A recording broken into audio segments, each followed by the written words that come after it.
Here is my audience. All right. Hidden in the cap is the anguish name can draw. So your future veils its face, Shenandoah, but the streaming beard is shown. Weird John Brown. The Meteor of War, poem by Herman Melville. I'm going to be telling you about the life of John Brown, his career as an abolitionist, and what he did to earn the nickname, the Meteor of War. John Brown grew up in very close proximity to slavery.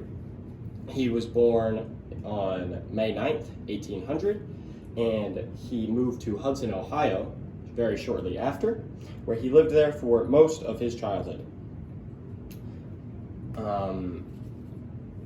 John Brown's family was very close to slavery as they helped in the Underground Railroad. They were a pivotal stop in getting runaway slaves from the South to free Canada, and his house served as a safe house for the entirety that he lived there. John Brown pursued other careers though, and he first moved away from home at 16 to become a minister, and he then moved to Pennsylvania with his first wife, where he owned cattle and operated a tannery. His first wife had 7 children, but then died in 1832. He then, after this, moved back to Ohio, where he opened another tannery on the other side of town from that of his father's. This is where he was then found his call to abolition. There were many causes for his shift to the abolitionist cause, but most of them were from other abolitionists of the time.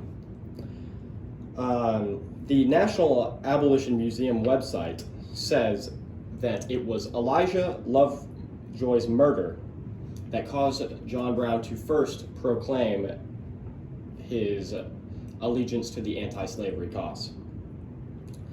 Brown soon moved to Springfield, Massachusetts, where he was immersed in the abolitionist movement.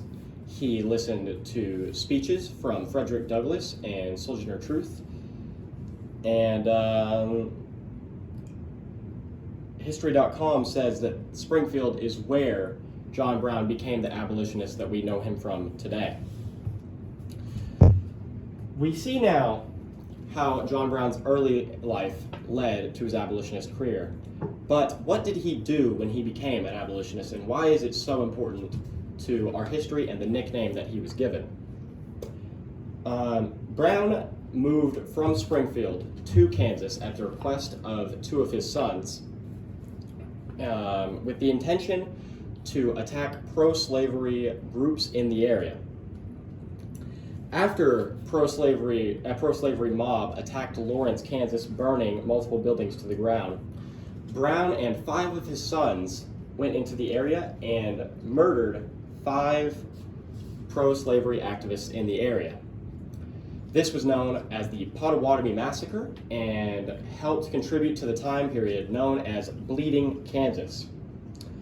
Brown continued to free slaves and conduct raids until 1859, until then when he planned his most daring raid yet, known as the Harper's Ferry raid. According to NPS.org, Harriet Tubman, who was a friend of John Brown's, assisted in the Harper's Ferry raid planning, hoping it would lead to emancipation for all slaves.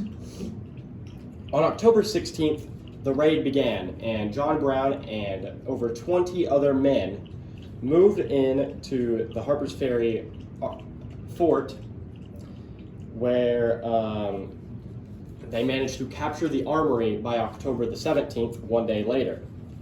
Later that day, though, Robert E. Lee and other Marines came into the fort and captured John Brown and his men. John Brown was arrested and put on trial until he was hung on December the 2nd. Robert E. Lee and John Wilkes Booth were both in attendance for the hanging of John Brown. John's passion for abolition caused the death of many, including 2 of his sons, but ultimately he was a catalyst for the beginning of the Civil War and the freeing of the slaves.